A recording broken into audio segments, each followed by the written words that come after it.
El video de hoy está escrito por Guy. Pero sí, otra vez me toca a mí, lo siento, ¿eh? Pero bueno, ya están aquí, así que vean el video, de todos modos. Y en el peor de los casos, pues dejan un comentario diciendo que estuvo muy malo, pero al menos lo habrán visto hasta el final. Eso es todo. ¡Besos!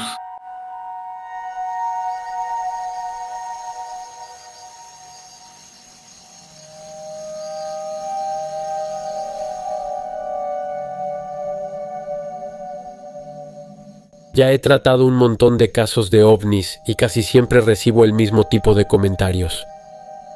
Solo soy un incrédulo. Casi un hereje.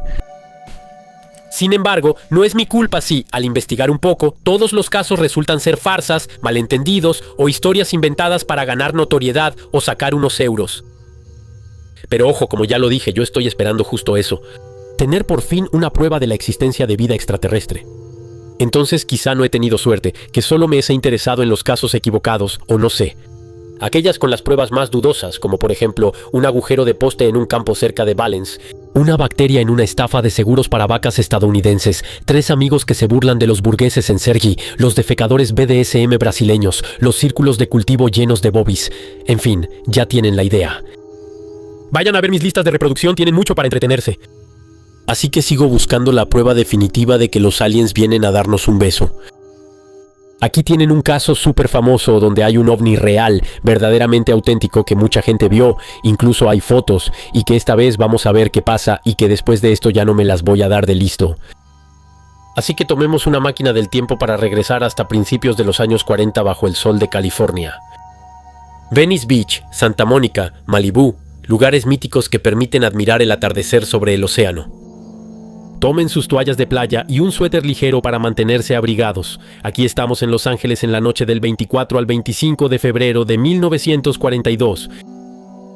Es hora de interesarnos en la cacería más inútil de la historia, o cómo disparar 1440 proyectiles al cielo sin acertarle a nada excepto al techo de los vecinos.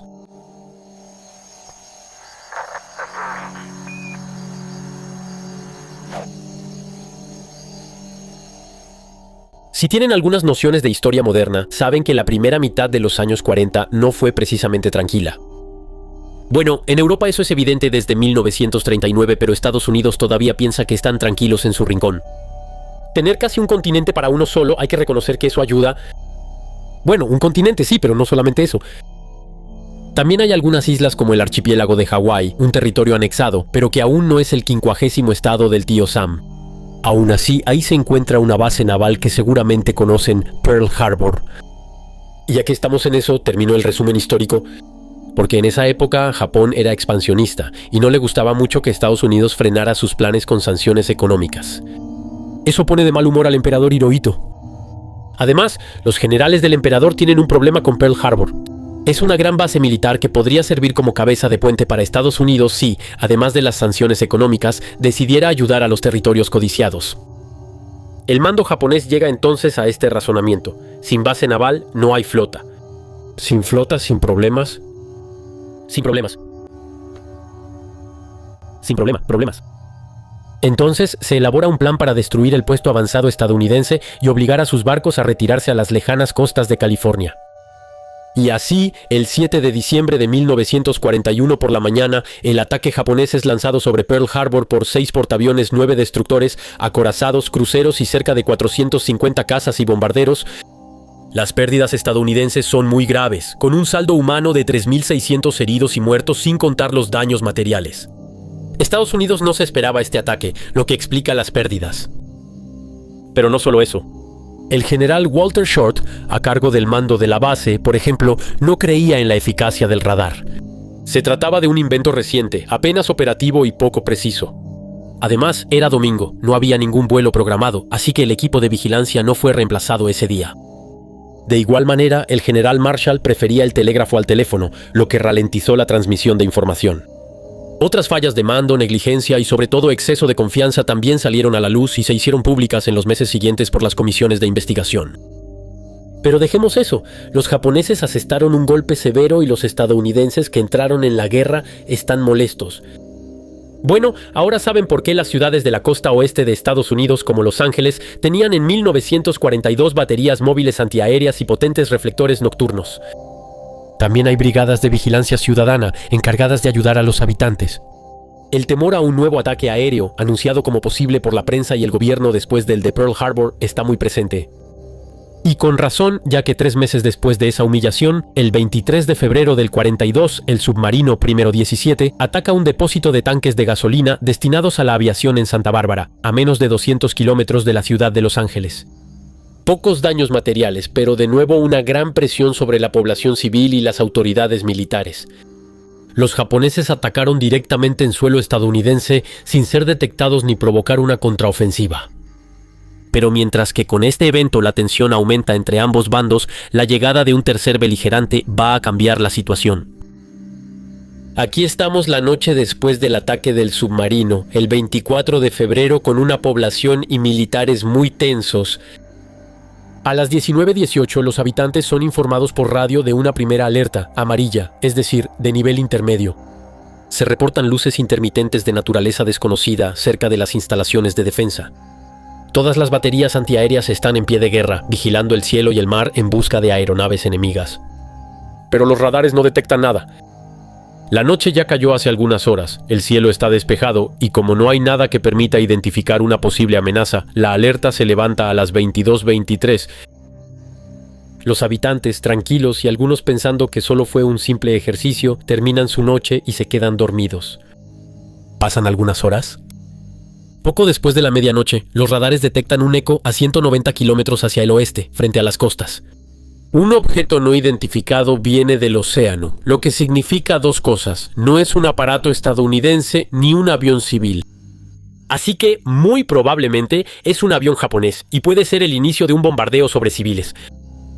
Que solo haya un eco puede parecer extraño para un ataque, pero tal vez una aeronave vuela por error un poco más alto de la cuenta, mientras que las otras permanecen sobre el mar, por debajo del umbral de detección de las defensas estadounidenses. Los puestos de observación transmiten la información y el 25 de febrero a las 2:15 de la mañana las baterías antiaéreas de Los Ángeles se ponen en alerta verde. Listas para disparar. El eco del radar indica que el objetivo ahora está a solo unos kilómetros de la costa y de sus 200.000 habitantes. Dicho esto, el clima es favorable para las fuerzas estadounidenses porque la ventaja de la noche invernal para los soldados en alerta es la calma que reina en ella. Las aeronaves japonesas se escucharán desde lejos, así que los artilleros están atentos al zumbido del escuadrón enemigo. Sin embargo, los cañones en tierra siguen siendo insuficientes contra una incursión aérea. Así que, además de las baterías de defensa y los reflectores listos para encenderse, la Fuerza Aérea cuenta, en su base cercana de Edwards, con cazas listos para despegar en cuanto se conozca la dirección de los cazas japoneses. Todos contienen la respiración. A las 2:21 se ordena el apagón desde el sur de San Francisco hasta la frontera con México. Es decir, en más de 900 kilómetros de costa, la tensión aumenta porque de repente los radares están en silencio. Ya no se detecta ningún objeto. Y todavía no se escucha ningún ruido de motor en el aire. Por su parte, los centros de información empiezan a recibir llamadas de habitantes que dicen haber visto luces, aviones enemigos u objetos brillantes en el cielo. Informes contradictorios de civiles a quienes se les ha dicho durante meses que un ataque ocurrirá y que entran en pánico, despertados en medio de la noche por las sirenas de alerta. Tal vez. O tal vez algo ronda en el cielo esperando su momento. Pero los militares en servicio, ellos siguen sin ver ni oír nada. A las 2:43 se reportan aparatos voladores sobre Long Beach, que está junto al puerto de Los Ángeles. Un coronel de artillería confirma la presencia de una formación en B de 25 aparatos plateados a más de 3 kilómetros de altitud, pero que no puede identificar. A las 3:06 suenan las primeras explosiones. La 37ª Brigada de Artillería Costera del Ejército acaba de abrir fuego. Primero con 4 piezas, luego, en cuestión de segundos, con todas las baterías disponibles, repartidas a lo largo de la costa y por toda la ciudad. El oscuro cielo invernal se transforma entonces en un diluvio de fuego. Las sirenas de alerta suenan de nuevo y los reflectores de búsqueda barren el cielo. En la ciudad, apagones aleatorios privan poco a poco a los habitantes de luz, mientras los 12.000 voluntarios civiles se equipan y se preparan para ayudar a la población. Aterrorizados por el estruendo ensordecedor de los disparos y explosiones, los habitantes de Los Ángeles levantan la vista al cielo y descubren un espectáculo que los marcará por el resto de sus vidas. Iluminados por los potentes reflectores en tierra y los destellos de las explosiones de los proyectiles, decenas de miles de testigos, incluidos periodistas, descubren un enorme objeto brillante casi inmóvil, suspendido en el cielo. El objeto era enorme, simplemente enorme, y prácticamente estaba encima de mi casa. Flotaba en el cielo, era de un hermoso color naranja pálido, sin duda la cosa más hermosa que jamás hayamos visto. Lo veía perfectamente porque estaba muy cerca, dirá Katy, una testigo de los hechos. Inmediatamente alertados, los cazas de la base de Edwards, ubicada a unos 50 kilómetros y que había permanecido en alerta hasta ese momento, despegan de emergencia con la orden de interceptar al intruso y proteger la ciudad. Enviaron los aviones de combate, los vi acercarse en grupo, luego dar la vuelta. Le disparaban, pero eso no parecía importar, declara también Katy. Citados por periódicos como el Los Angeles Herald Examiner o el Los Angeles Times, algunos testigos estiman que el número de aparatos luminosos presentes era de más de 50 volando en formación o de manera individual. Algunas fuentes mencionan incluso un centenar de aparatos moviéndose cerca del suelo y hasta 6 kilómetros de altitud, algunos casi estacionarios mientras que otros superan los 300 kilómetros por hora. En la ciudad el pánico aumenta. El ruido de las explosiones es ensordecedor. Las sirenas aúllan y el alumbrado público no funciona. Los habitantes, despertados de golpe, salen de las casas para ser testigos del asalto. Caen escombros de metal en las calles. Se reportan varios accidentes de auto y heridos por estampidas. Las fuerzas policiales, que están en los principales ejes, exhortan a los civiles a refugiarse en sus casas con todas las luces apagadas para esconderse del enemigo.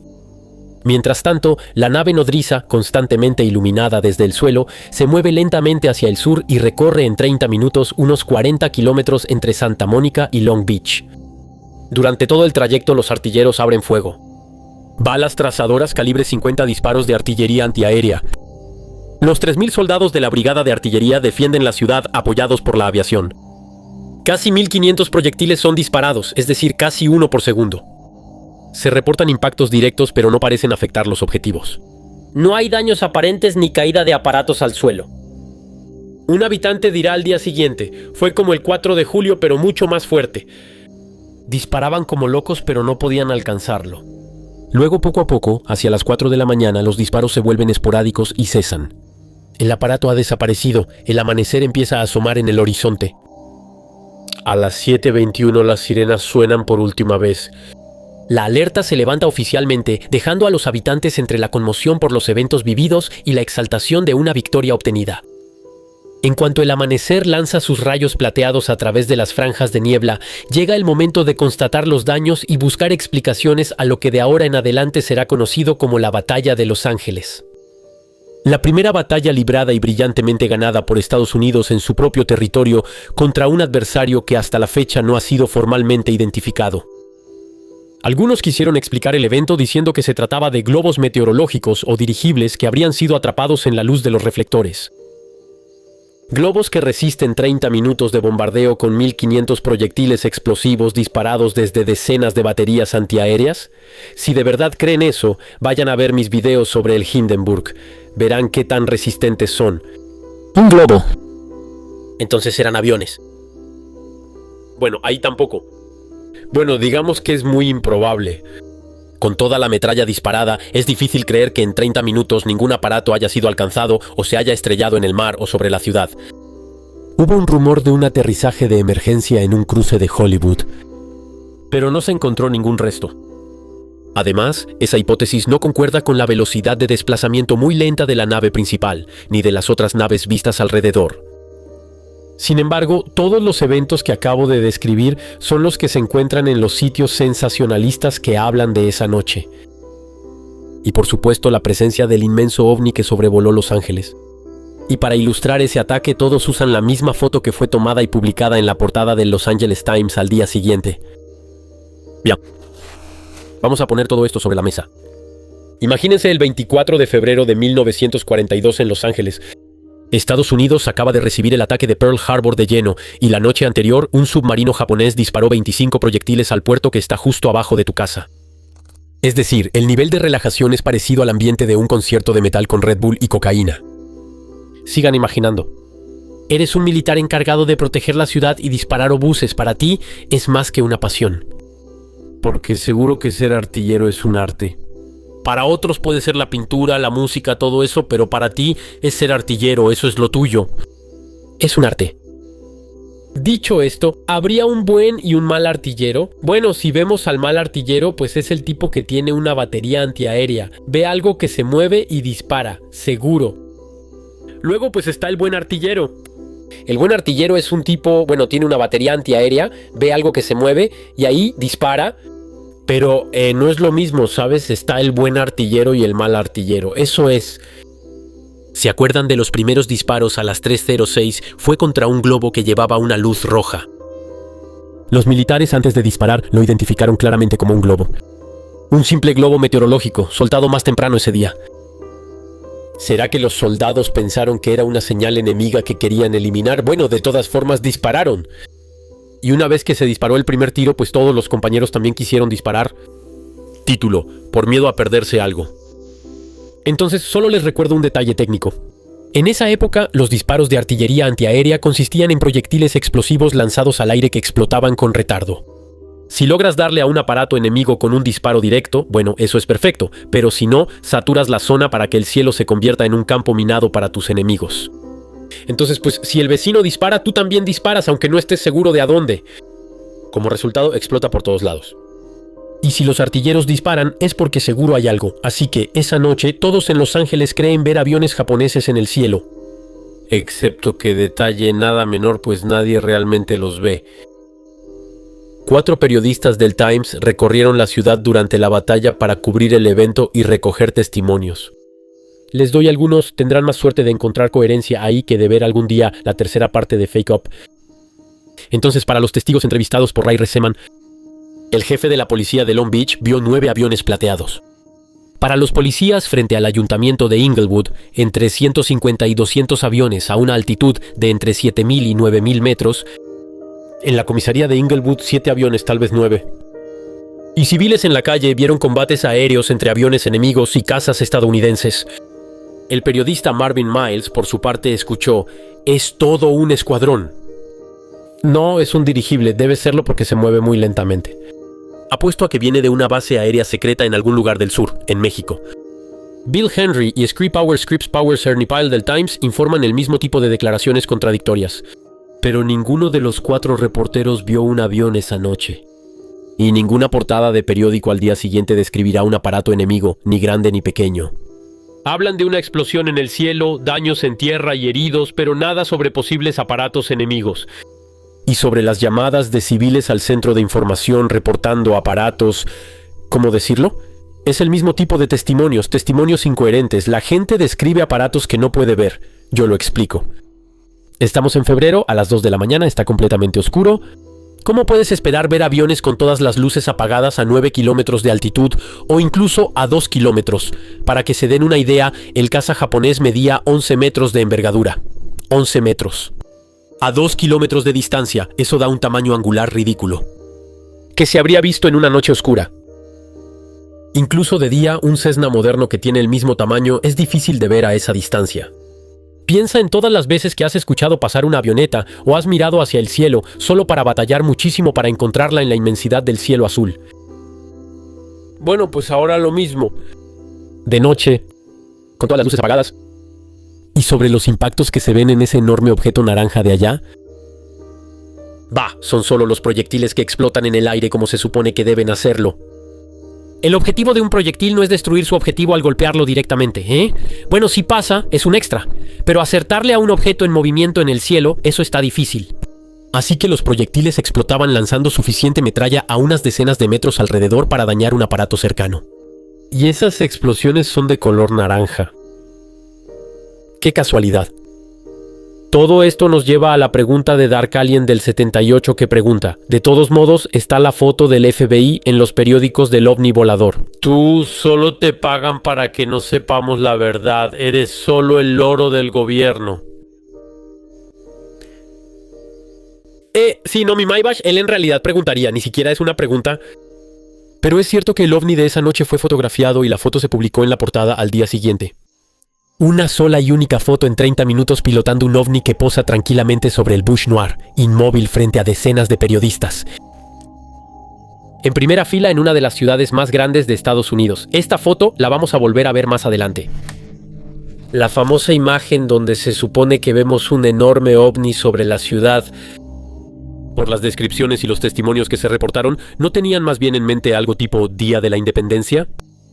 O como la película que salió en 2011, una nave supermasiva que cubre todos Los Ángeles, un ovni que realmente impresiona, ¿no? Pues yo al ver la foto estoy un poco decepcionado. Para esta, el fotógrafo usó una cámara de prensa de 4x5 común en los años 40 y cargada con película negativa en blanco y negro. Pero como las películas en esa época no eran muy sensibles a la luz y un flash solo tenía un alcance de unos pocos metros, el negativo original estaba subexpuesto y el periódico no quería publicar un gran cuadro negro para ilustrar el mayor espectáculo de fuegos artificiales de la época. Así que tomó el negativo y lo retocó como era costumbre, mejorando la información existente y agregando información inexistente para hacerlo más espectacular a los ojos de los lectores. Y entonces aquí está el negativo de aquella época. Y como es un negativo, si invertimos la luminancia para obtener la imagen real, obtenemos esto.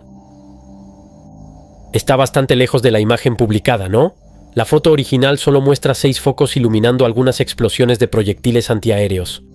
No hay objetos misteriosos, ni escuadrones, ni gallinas cenicientas, ni ovnis, ni aviones.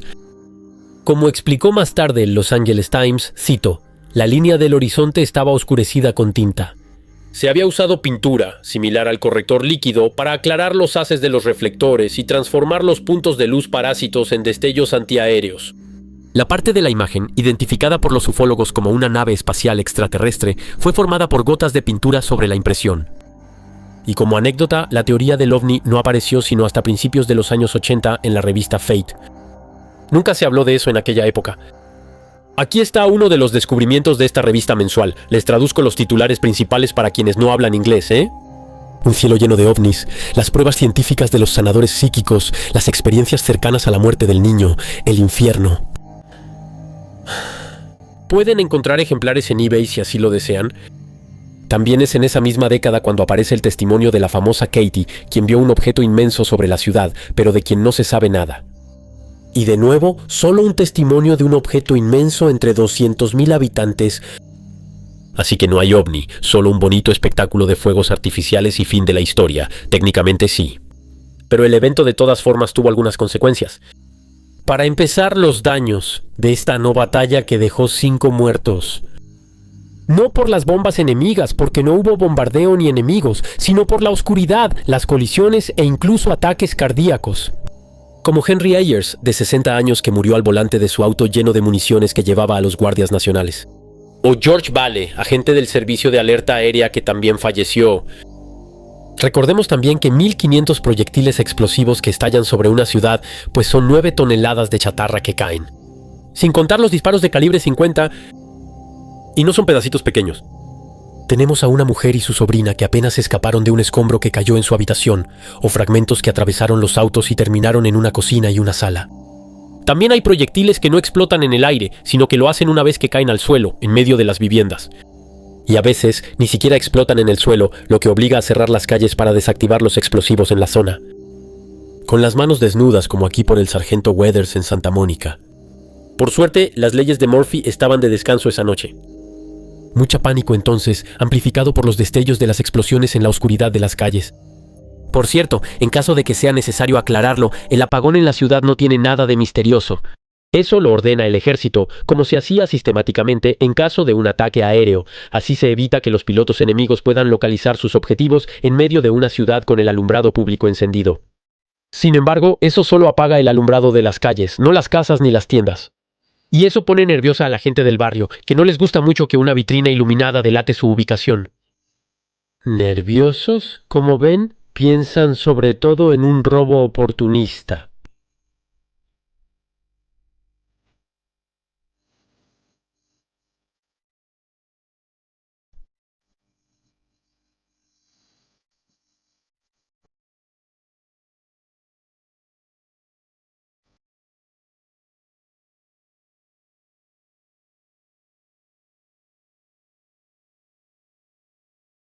Y terminará en la comisaría. Pero bueno, todas las cosas buenas tienen un final, excepto el salchichón que tiene dos, y a las 4:15, como un adolescente solo en su cuarto, el ejército finalmente termina de vaciar sus cargadores en la nada. Al amanecer el saldo es impresionante. 1.440 obuses disparados, ningún avión derribado, pero decenas de casas dañadas. Los militares habrían tenido contactos en la selva antes de disparar 3 cargadores de ametralladora Gatling en los helechos, que no habrían alcanzado ni a un puercoespín. Solo era una sombra, no había nada. ¿Ni la menor huella? Nada de sangre. Ninguna muerte. No tocaron nada. Para terminar con el lado civil, el evento va a tener repercusiones directas en la población japonesa y nipoamericana de la costa oeste. La noche de la batalla, el sheriff ayudó valientemente al FBI a arrestar a varios viveristas y jardineros japoneses. Estos habrían sido sorprendidos en flagrante delito de hacerles señales a los supuestos aviadores enemigos. A nivel nacional, la histeria de febrero del 42 tuvo como efecto acelerar la implementación de la Orden Ejecutiva 9066 del presidente Franklin Roosevelt, firmada unos días antes. Decreto que autoriza el encarcelamiento y el internamiento de 120.000 estadounidenses de origen japonés que vivían en la costa oeste. ¿Por qué motivo? La respuesta está en el título. Porque son japoneses. O ciudadanos estadounidenses, pero aunque 2/3 de ellos eran de origen japonés. Dicho esto, ya hacía algunos años que los japoneses y los extranjeros en general no eran bienvenidos en los Estados Unidos segregacionistas. Ahora veamos qué pasa del lado del ejército y de los funcionarios. Estamos presenciando un magnífico torneo de pilotos ping-pong, acompañado de un concurso de mala fe para descubrir a los responsables de este 4 de julio anticipado. El Mando de Defensa de la Costa Oeste afirma no saber qué era el avión que originó la alerta. Si es que realmente hubo un avión. Porque recordemos, nadie vio nada que pudiera ser confirmado o identificado.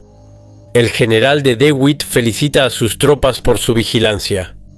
Sí, disparar cientos de proyectiles sin acertarle a nada es aparentemente una señal de excelencia militar, probablemente inspirado directamente en el ancestral arte de los idiotas.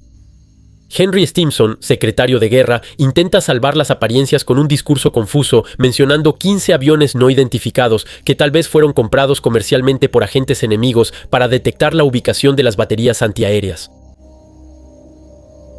¿Qué? ¿Pruebas? ¿Para qué? Esos elementos le fueron transmitidos por un informe externo. ¿Tener acceso a ese informe? No es posible porque el perro se lo comió o se cayó detrás del mueble de la sala de la tía Simón, pero prometido, en cuanto lo encontremos, se los haremos llegar. El diputado de Sur de California preguntará entonces por qué el ejército no hizo despegar sus aviones si realmente había aviones civiles o militares presentes. Porque sí, al contrario de lo que algunos testigos contaron, ningún avión estadounidense despegó esa noche. Y menos mal, porque habría sido suicida volar en medio de los disparos de la artillería antiaérea.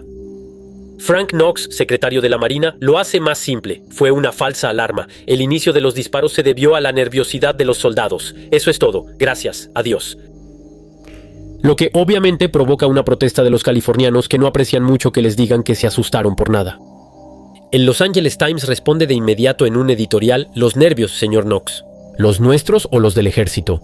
Reinterrogado en el Capitolio un poco después, ese mismo señor Knox dirá que sus palabras fueron mal entendidas, que él se encarga de la Marina y que la defensa aérea es trabajo del ejército. Vayan a preguntarles a ellos y además déjenme en paz, tengo que ir a la alberca. Un magnífico pase de papa caliente, todo con mucha suavidad.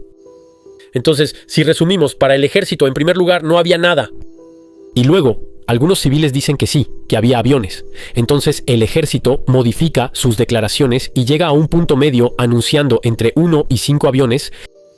En 30 minutos nunca los vieron con certeza, ni los interceptaron, identificaron o alcanzaron. Sin embargo, todas las declaraciones oficiales insisten en que los soldados hicieron bien en disparar, que la ciudad se defendió honorablemente y que es mejor ser demasiado precavido que no lo suficiente. Después de todo, la gallineta que hace, bueno, de todos modos son 50 gramos.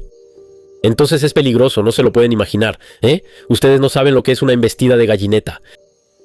Bromas aparte, y esta historia ya es bastante buena, una cantidad enorme de teorías va a surgir en los días siguientes, fuertemente impulsadas por las declaraciones oficiales contradictorias.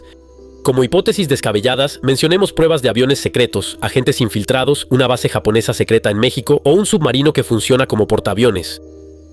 Agreguemos un falso ataque organizado por el ejército para aumentar su presupuesto, probar la reacción del público ante la llegada de extraterrestres o una conspiración de Washington para reubicar ciertas industrias californianas en otras partes del país. Y por supuesto los globos meteorológicos. Porque cuando no sabes cómo explicar algo volando en el cielo, un globo meteorológico siempre es útil, ¿verdad? Pero es cierto que la teoría del globo podría explicar el eco captado más temprano en la noche. Recuerden que los radares de esa época no eran realmente confiables. Matt Winstock, un periodista de Los Ángeles, pudo entrevistar a un artillero que estuvo de servicio durante ese periodo. Lo más sencillo es citarles este extracto. Al principio de la guerra, la situación era bastante preocupante y el ejército estaba instalando defensas costeras. En una de las nuevas estaciones de radar cerca de Santa Mónica, la tripulación intentó en vano probar el sistema realizando sobrevuelos de aviones. Como había pocos aparatos disponibles, encontraron un nuevo método para probar el radar. Uno de los hombres compró una bolsa de globos, los infló con hidrógeno, les ató hilos metálicos y los dejó volar. Impulsados por la brisa del mar, los globos tuvieron el efecto esperado. Aparecieron en las pantallas demostrando el buen funcionamiento del equipo. Pero después de haber recorrido una buena distancia mar adentro y hacia el sur, la brisa terrestre nocturna empezó a empujar los globos de regreso hacia las ciudades costeras. Los radares detectaron esos hilos metálicos, mostrando en las pantallas aviones que se dirigían hacia la ciudad. Al final de la guerra, los japoneses confirmarán que nunca enviaron aviones al cielo de Los Ángeles esa noche. Ningún submarino cercano transportaba artefactos voladores. Tampoco hubo ningún ovni fotografiado. Y sin embargo, miles de testigos juran haber visto algo. Entonces, alucinaciones colectivas, fenómeno atmosférico, histeria amplificada por los reflectores y las explosiones. Incluso hoy en día, algunos siguen pensando que se les ocultó algo. Otros dicen que fueron los primeros ovnis de la era moderna. En resumen, pasamos de una partida de caza entre Pitibón-sur-Saône y Corville a un pilar del folclore ufológico. Lo que demuestra que, en la confusión, cada quien encuentra lo que quiere. Así que para que ustedes también observen la migración de las gallinetas cenicientas, pues levanten la vista al cielo, sean un astrono geek. Y hasta la próxima.